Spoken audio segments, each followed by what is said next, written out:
ఉందండి, ఎవరైనా చచ్చిపోతే కూడా మొయ్యడానికి మనుషులు రావట్లేదమ్మా, సాటి కులం వాళ్ళు రావట్లేదు, బంధువులు రావట్లేదు. మా కోడలు నీళ్ళు వేసుకుందంట, వీడి కోడలు నీళ్ళు వేసుకుంటే శవం మొయ్యడానికి ఏమిటండి? పిచ్చి నమ్మకాలన్నీ పెరిగే పని లేకుండాను. అటువంటి సందర్భాల్లో అనాథ ప్రేత సంస్కారాన్ని చేస్తే చక్కని శిశువులు పుడతారు. ధర్మశాస్త్రం తెలిసి చెబుతున్నా, దయచేసి దానికి సహకరించండి, దయచేసి దానికి సహకరించండి. మనిషి పోతే ఎందుకండి ఈ శాస్త్రాలన్నీ పని లేక, అవతల మనిషి పోయాడమ్మా, ఏడుస్తున్నారు వాళ్ళు, వాళ్ళకి ఏం కావాలో అది చూడాలి.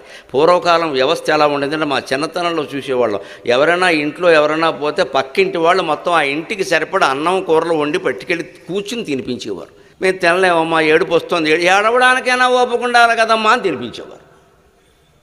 ఎందుకని అలాంటి ఏడుపులో వాళ్ళని వదిలేస్తే డిప్రెషన్లోకి వెళ్ళిపోతారు, ఏమవుతారో తెలియదు. పక్కింటి వాళ్ళు ఉండేవారు, కులభేదాలు కూడా లేవు. అటువంటి సంస్కృతి నుంచి వాళ్ళు ఎలా దిగజారామంటే, వాహనాన్ని కబురు చేసుకోండి మాకెందుకు, అన్ని చోట్ల వాహనాలు ఎక్కడుంటాయండి?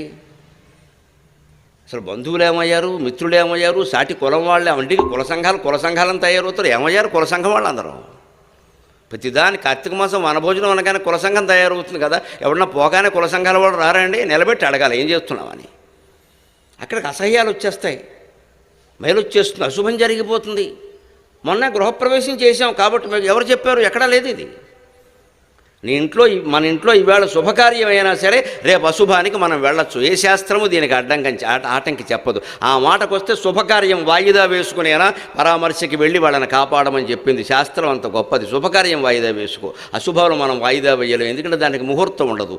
పుట్టడానికి ముహూర్తం లేదు మనిషికి, చావడానికి ముహూర్తం లేదు, తద్దినానికి ముహూర్తం ఉండదని పోయినాడు పెట్టాల్సిందే, అమావాస్య అయినా సరే. అమావాస్య నేను తద్దినం పెట్టినంటే ఎలాగా, ఏకాదశి నేను తద్దినం పెట్టినట్టే ఎలాగా, ఇంక మిగిలిన పండుగలు విష్ణుమూర్తికి సంబంధించిన ఏమైనా ఉంటే వాయిదాలు వేసుకుని ఏకాదశి నాడు తద్దినం పెట్టాల్సిందే. ఎందుకంటే పితృదేవతలు మళ్ళీ రారు, విష్ణుమూర్తి ఎప్పుడైనా వస్తాడు. పితృకార్యాలు అనేవి ఎంత గొప్పవి అంటే, ప్రేత కార్యాలు అనేవి ఎంత గొప్పవి అంటే వెంటనే చేయాల్సినవి. చేయకపోతే వీధంతా బ్యాక్టీరియా వ్యాపిస్తుంది, రోగాలు వస్తాయి.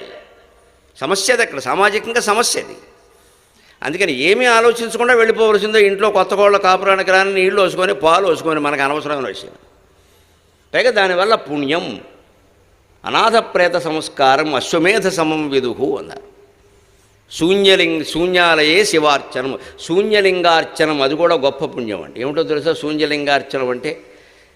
శివాలయం జీర్ణమైపోయింది, ఎవడూ వెళ్ళట్లేదు, మొత్తం సారిగూళ్ళు పట్టేసే దాన్ని శుభ్రం చేయించి మొత్తం మళ్ళీ ఆలయాన్ని పునర్నిర్మాణం చేస్తే అశ్వమేధ యాగం చేసినట్టు లెక్క అన్నారు.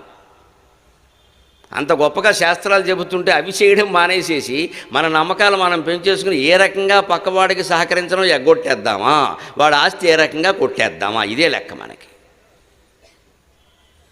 వాళ్ళు ఎవరికి సహకారం లేనప్పుడు మన జన్మదేనికి ఇక్కడ భగవంతుడు ఇవన్నీ చూడడం లేదా? ఈ జనం రూపంలో ఉన్నది జనార్దనుడు కాదా? అందరు హృదయాల్లో ఉన్న పరమాత్మ మన ఆంతర్యాన్ని చూడడం లేదు. ఎవరికి ఉపకారం చేయమా, గుళ్ళో మాత్రం ఊరికే అభిషేకాలు చేస్తాం వెళ్ళి ఇక్కడ.